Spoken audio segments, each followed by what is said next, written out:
So we're sitting here, we're talking about like how we should do this one shot. We're gonna completely improvise this, and I was telling these guys how I'm making a YouTube video by the way right now. How uh, this would be a Star Wars campaign if it was up to me.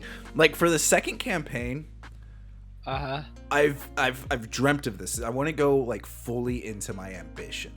I want to completely and utterly just like make it a D&D campaign that no one has ever seen before.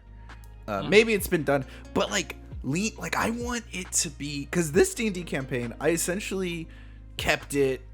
I did my best to keep it as medieval fantasy as possible.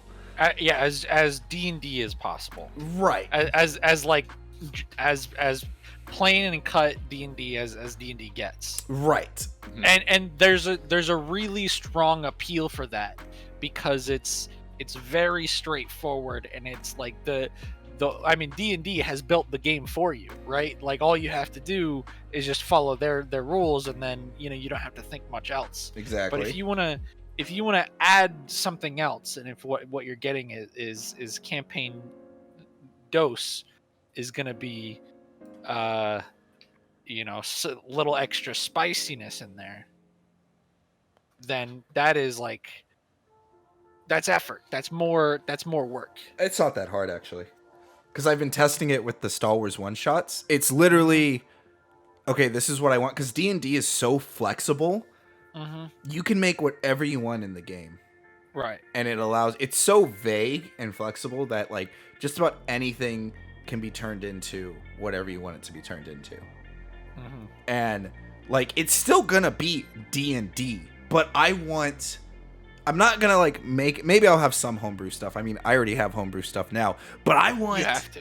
I want like oh man, how do I explain it? This has always been my dream forever, and I think I've told you about this once before, Ivy. But it's like like Final Fantasy type thing, or what's something recent that I can compare it to? Almost like World of Warcraft as well, where like World of Warcraft it's like hyper fantasy, because they have guns and they have like mechanisms and they have flying stuff. Like I like that word, hyper fantasy. Really? Yeah, I thought of it on the spot. I mean, that is a real thing. Low fantasy and high fantasy. Low fantasy is like you're an angry village mob with pitchforks, and you're trying to fight Frankenstein. That makes sense. Kind of like the Cthulhu RPG game. Right, and then high fantasy is you're fighting interdimensional beasts with wizards with wish spells, and like that's exactly what I want. No, well, I want the hyper fantasy where it's like exactly what you're saying, hyperdimensional beasts, but you're still using swords, but maybe the person next to you has a laser gun or a minigun, or you got hoverboards, but then there's dragons, and the dragons have armor, the dragons have jet boosters on them, and like I want that. That's what I want. I want it to be so outrageous, but it's fantasy, so I don't have to explain any of like why anything works.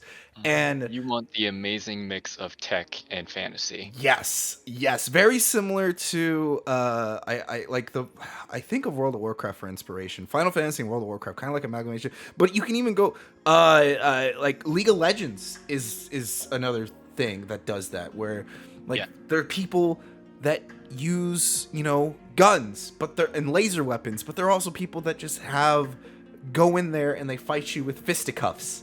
And there's monks, and there's magic, and there's like, that's what I want. I want that, and I've built my world in a way to set up for that, and I've been making it and setting it up for years, and that's what campaign 2 is going to lead to. I don't want to get to any spoilers, but basically, what I told you guys the last session about how like there's these other realms, and we've been cut off from those realms. Well, some of those realms, they fought in wars and they didn't strive. Other realms, they found peace and they did nothing but advance their technology.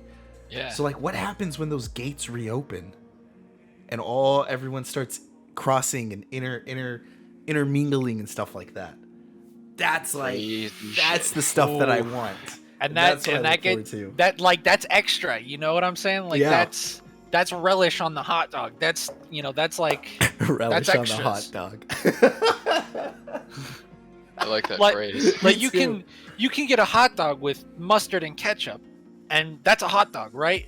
But you can also get it with chili and relish and Mhm. onions and like all this Really stuff. cheese dog. But it does it make it better? Maybe. Maybe. In some people's opinion, but it is extra. It's just extra. extra. Yeah, and that's the other thing too is, I'm not going to make a bunch of homebrew stuff, or I'm not going to steal a bunch of homebrew stuff, because there are, like, did you played in the one shot, right, Ivy, the Star Wars one shot? Yeah, yeah. Like it was everything Jedi. we did in that Star Wars one shot from D&D, Yeah. there was nothing that I made. Yeah, it's just a skin. It's just a Right. skin, and so that's what this would be. And I want to make it. I want to have fun with it because, of course, this campaign. And I say this all the time. This campaign, and most of my campaigns, I've run 2 major campaigns, have been Yeah. introducing people into D&D, and just Plain like Jane. plain Jane kind of stuff. But I'm gonna quote Chris Pratt here and just be like, "Yo, I'm gonna make some weird shit." in campaign 2. But yeah, no, I'm excited for that kind of stuff, and I'm ready to. I'm down with it. Hell I'm yeah, down dude. with it. I'm down. And I mean, it's already kind of leaking into this campaign. If you haven't noticed, like there's already Yeah. stuff. You guys have an airship, and there's things, but I'm doing my best to dial it back, and I'm trying to make sure that Magical stuff- hand grenades. Yeah, there's magical hand grenades. There's all kinds of wacky stuff that I'm like, why not? It's a cool idea. I'm gonna turn into the Zack Snyder of creating Dungeons and Dragons. It's like, oh yeah, that's a good idea. I'm just gonna throw it in there. I like that. But cool. Yeah, no, that's my thoughts. I want to hear you guys' thoughts. If you have any crazy ideas for your campaigns and things like that in the comment section below, you can always subscribe to catch more of these tidbits. And until next time.